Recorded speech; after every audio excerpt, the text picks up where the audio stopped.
Hi everybody, here we are for another batch of pu-erh tea cooking in our tea factory in Jingmai.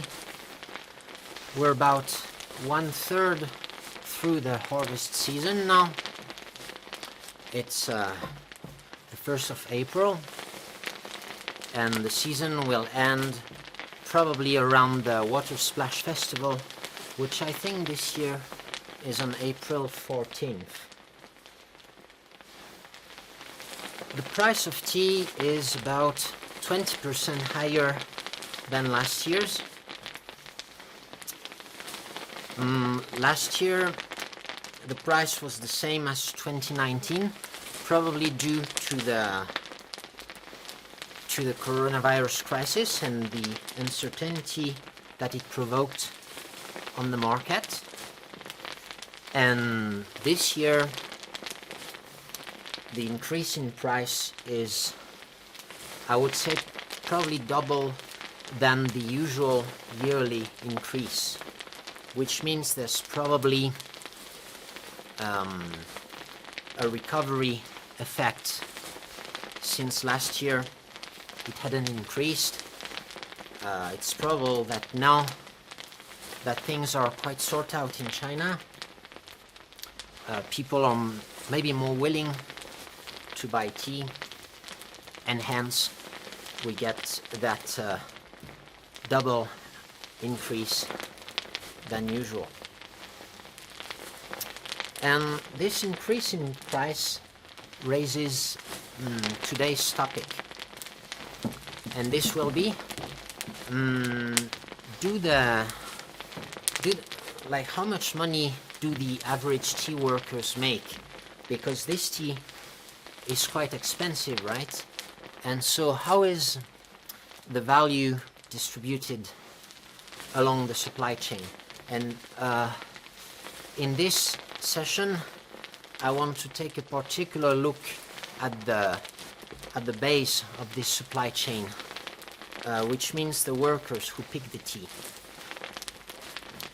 So tea is often picked by the family, by the owners of the gardens, but during the spring season and even during the autumn season in Jingmai, since people have a lot of gardens, they aren't able to pick them only with the family workforce, which means that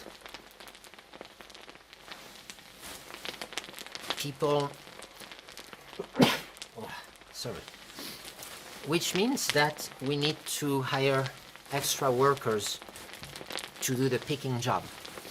And more the dynamic in Jingmai and many of the tea mountains is that the owners of the gardens will go pick tea less and less. Maybe the elder will pick tea, and the younger of the family will process tea and manage the business aspects of that tea production. So Jingmai is relying more and more on extra workers. Well, more and more as that social dynamics of processing tea, staying at home instead of going picking the tea, is unfolding over the years. And also they can afford to rely on extra workforce because the price of tea is increasing. Now what about the daily workers? Who are they? Well, here in Jingmai they come mostly from the valley, from the surrounding villages in the valley, and sometimes from further away. And you will understand more about this in a minute. Currently, the price of workforce is quite high in Jingmai. These days, a skilled picker can make between $30 and $40 a day just by picking tea as a daily worker. This workforce is very elastic, and the price is also very variable, really depending on offer and demand. And in the case of finding workers, well, you just go in the morning on the main street of Jingmai, and you'll have dozens of people waiting to be hired. And of course, you can also have their phone number and contact them, and they will come directly to your garden to pick tea. Then you go collect the tea at noon and in the afternoon, and you pay them in the afternoon either by cash or through WeChat. So for example, today to pick our garden we had 6 workers picking our garden.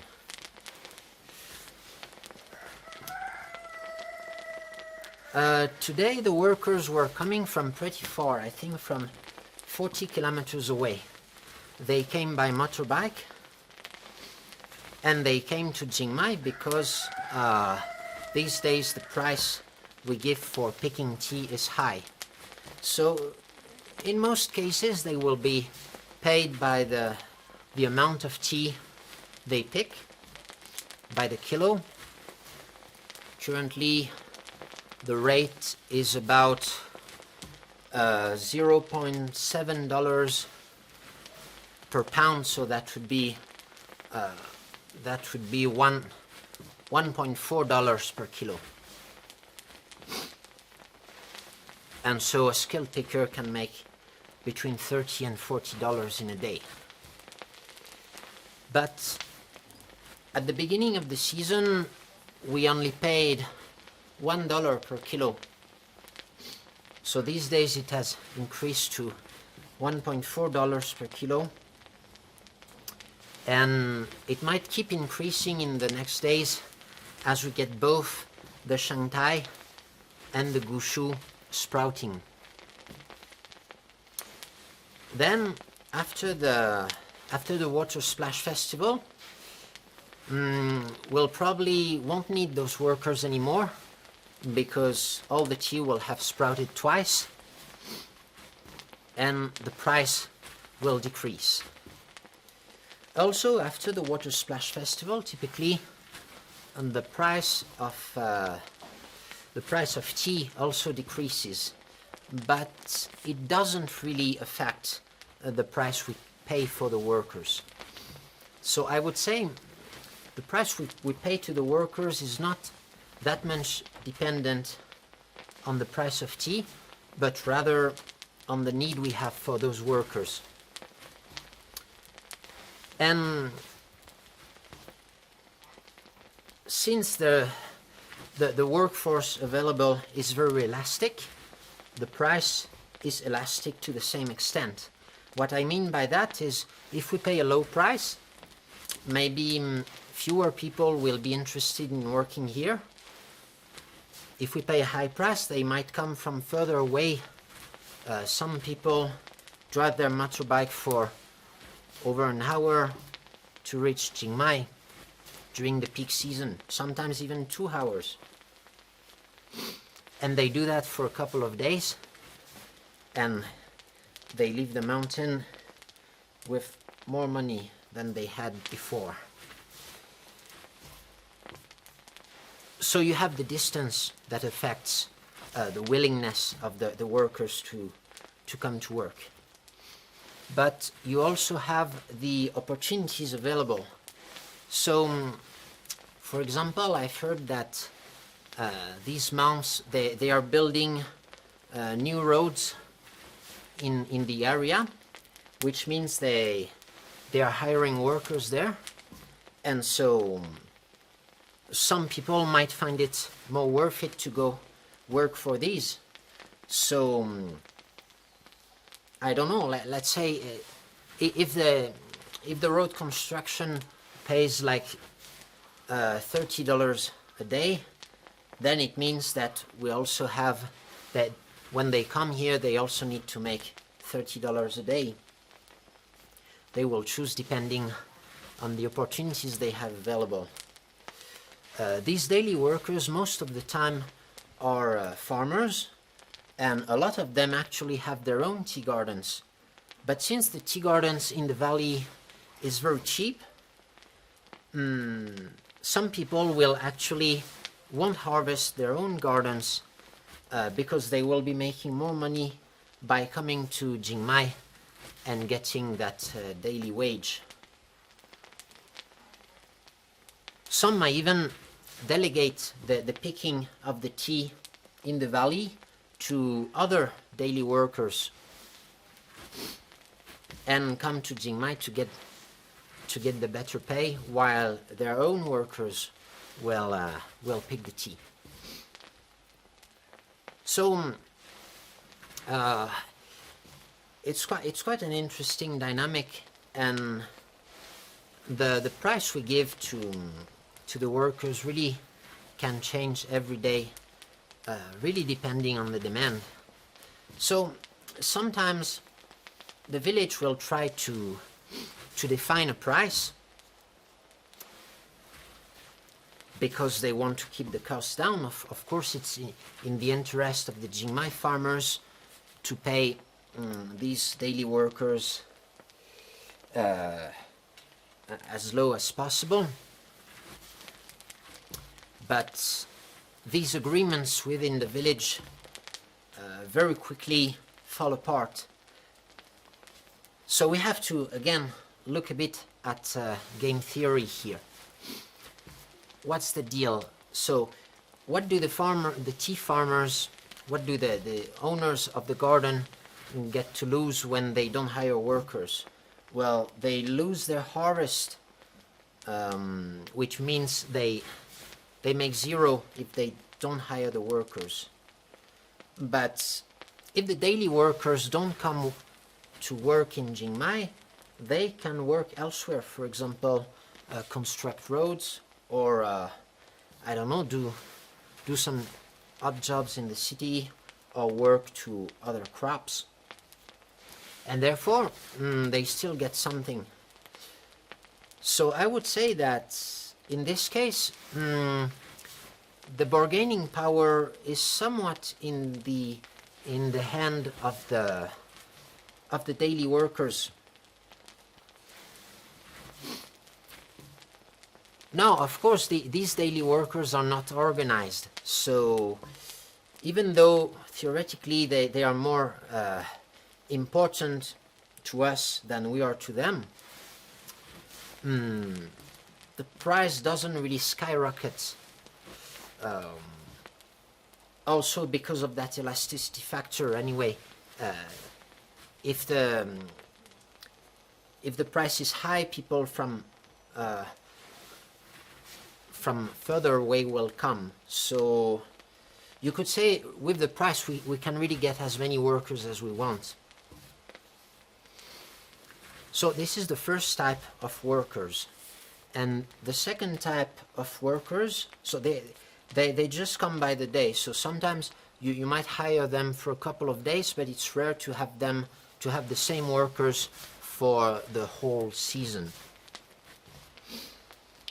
So the switching cost there is very low.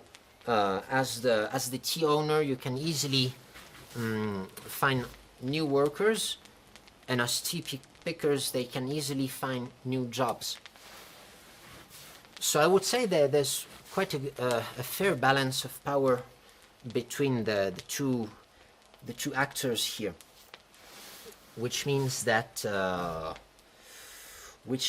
guess that the deal that each party gets is pretty fair, because there's a lot of offer and a lot of demand, and it's just too hard to control the market. It's just too hard for either party to control the market, because there are too many actors involved and they are not particularly coordinated.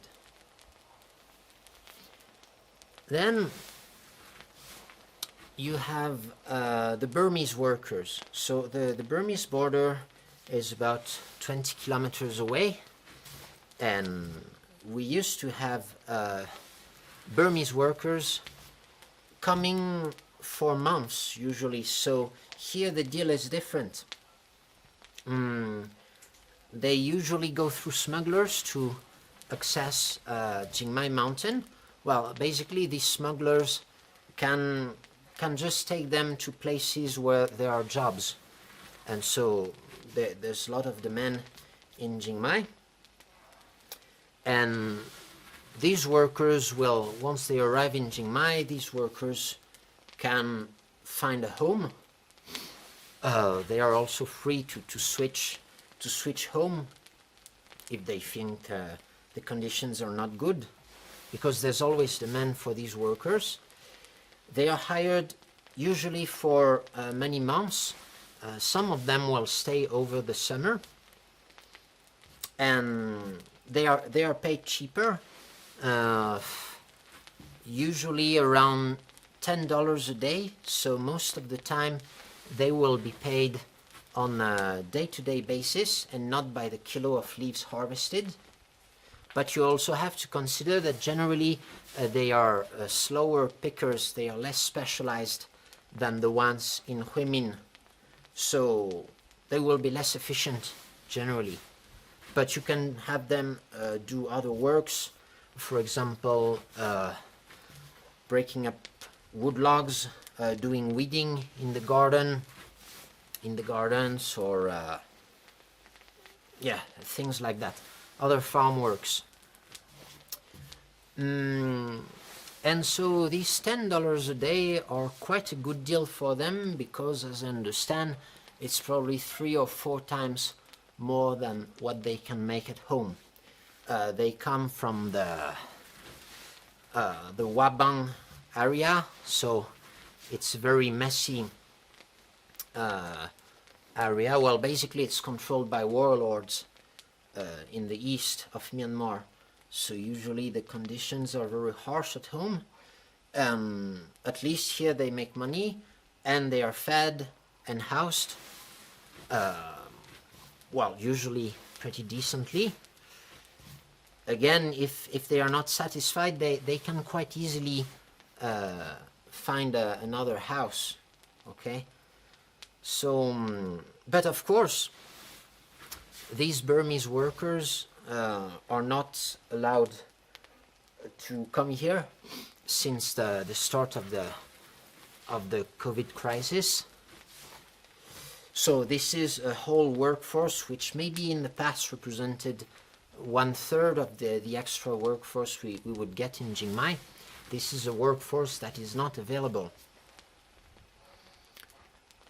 And well, this has quite a big impact, because then it means that we need to hire more extra workers from China, and that also explains the higher prices that you can get, that these workers can get, because they don't have that cheap competition. They don't have that cheap competition from coming from Myanmar.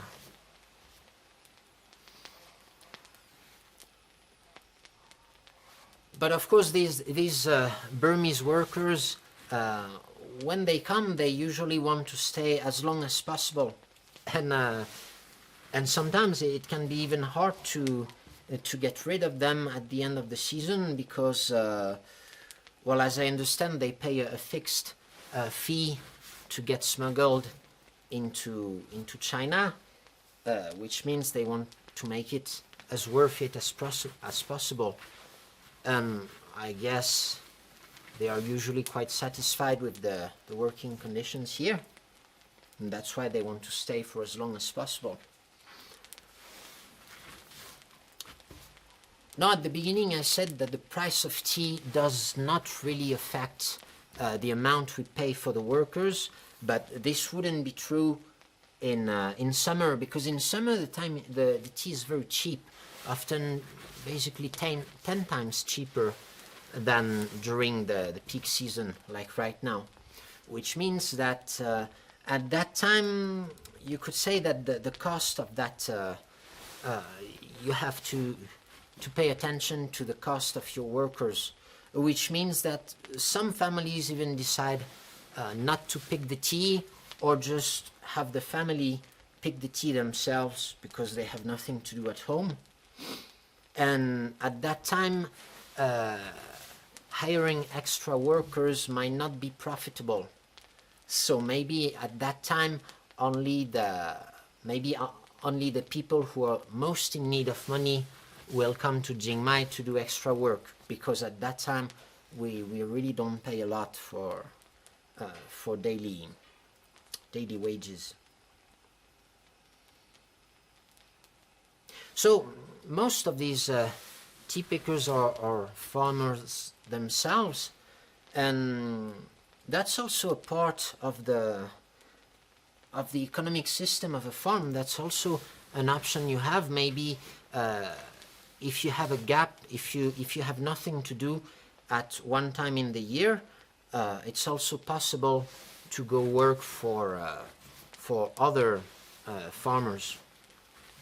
And sometimes you can even have a kind of synergies where you will go work in another farm, and that farmer you worked with will come to work in your farm. Now, of course, in Jingmai, people make enough money so as not to need to find jobs when they have nothing to do.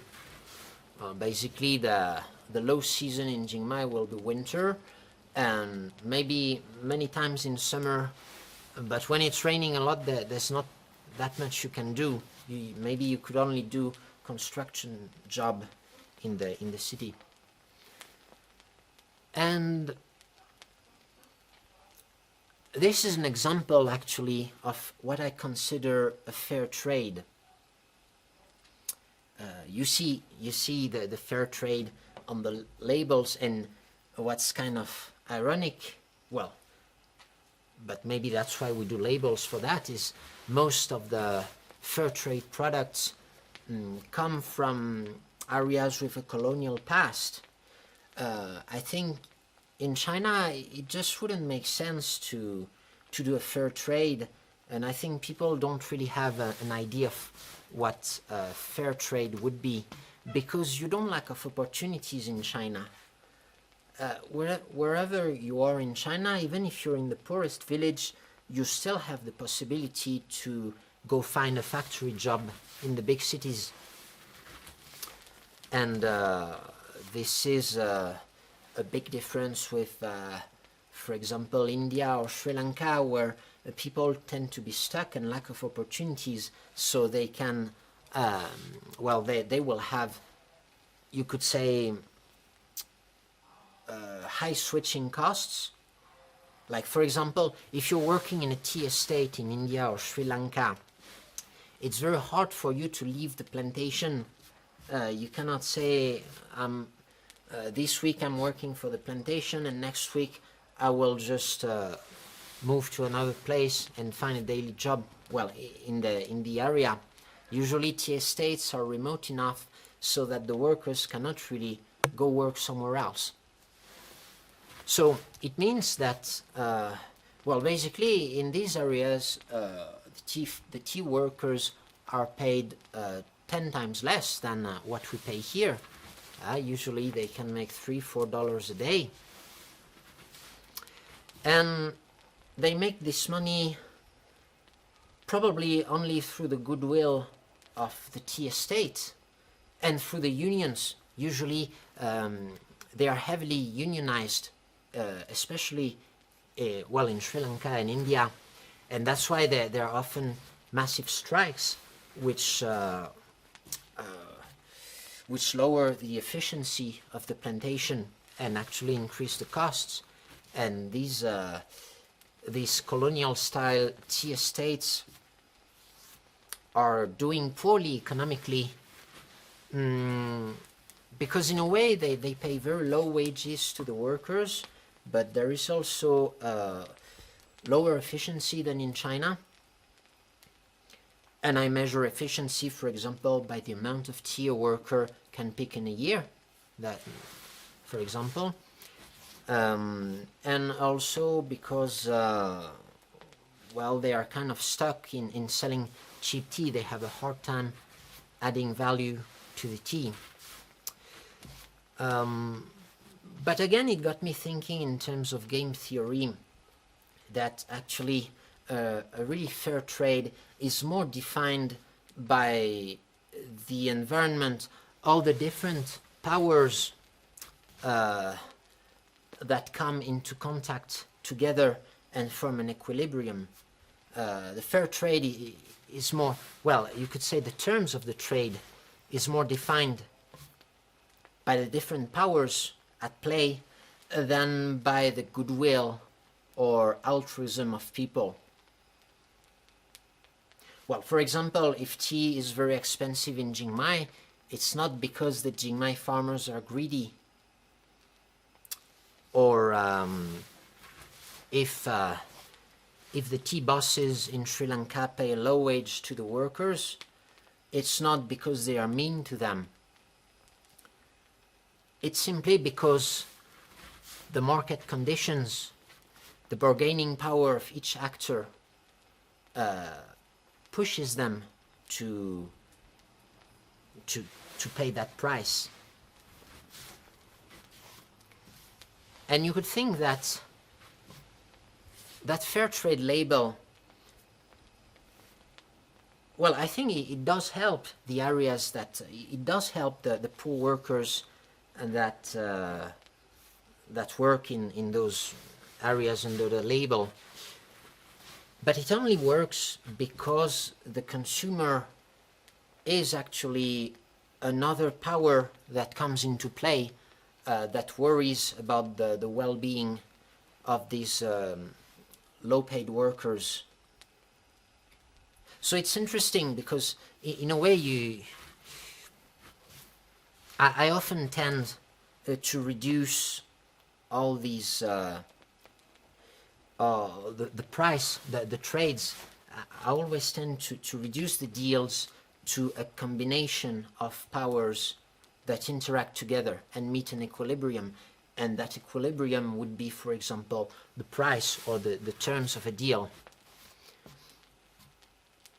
And that would lead maybe to a somehow nihilistic vision in which only power matters and people have no ideal at all. But in the case of fair trade, you could make the case that if the workers get paid more, it's because there's a demand from the consumers. So by having that demand, you are a power actually as a consumer. And yeah, you could say by your willingness to buy fair trade products, you could improve the life of these workers. But I would argue that altruism is often a weak power if you compare it to other types of demand. Well, for example, in northern Laos, we've been working with the NGO for a couple of years now. I'm just gonna switch the... just change the camera stuff so that it doesn't cut. So yeah, in northern Laos, we work for that very nice NGO, which has a lot of goodwill and altruism for the farmers there. They really want to help them develop and have a good standard of living. But they don't really represent a big power in the development if you compare to all the tea buyers that are based, for example, in Hehuan and want to buy the tea from northern Laos to resell it as Hehuan. And in doing this, they don't do that by altruism, but simply for their own profit. But actually, their contribution to the development of the northern Laos tea farmers is orders of magnitude larger than the impact of the NGO. because actually they are driven by their consumer demand for high quality, high renowned tea, and that would be like Iwu tea rather than Laos tea. So it's interesting to see that in many cases we have many good intentions, but when you look at the powers at play, the intentions are not often a major driving factor to change. At least I would say in the market. But I'd be interested in reading your comments about this. Maybe you have examples or experiences of a market that was really changed by altruism or some specific intention from the consumers. And I think now my batch is ready. Maybe just a little tiny bit more steaming. I'm just always worried that these leaves turn too dry. It's really the key to making good pu-erh tea. Don't cook the leaves too dry. And yet, as you know, I like to do some steaming and have them turn yellow. When they turn yellow, they get a specific fragrance that I would call like spent leaves fragrance. At the beginning of the shaching, they smell like vegetables, like fresh vegetables. And now it's a much deeper smell. And I think that's what explains that our tea usually has the fragrance more in the back of the mouth than in the nose. Like yesterday I tried the neighbor's tea, and his tea is more fragrant in the nose, but really I would say has less depth because he doesn't do that steaming. So his leaves are very green, and yeah, it's a different processing style, which is also quite in demand. So yeah, I got to extract a bit more moisture here, so I'm just please, it's great to share your experiences in the comment sections. I'm sorry because these last couple of days I've uploaded quite a few videos, but I haven't had time yet to reply to the comments, but of course I read them with great interest, and I'm always happy to see that these videos might generate discussions. And I will leave you here. It's time to get the tea. You can have a look at this. Thank you for watching, and see you later.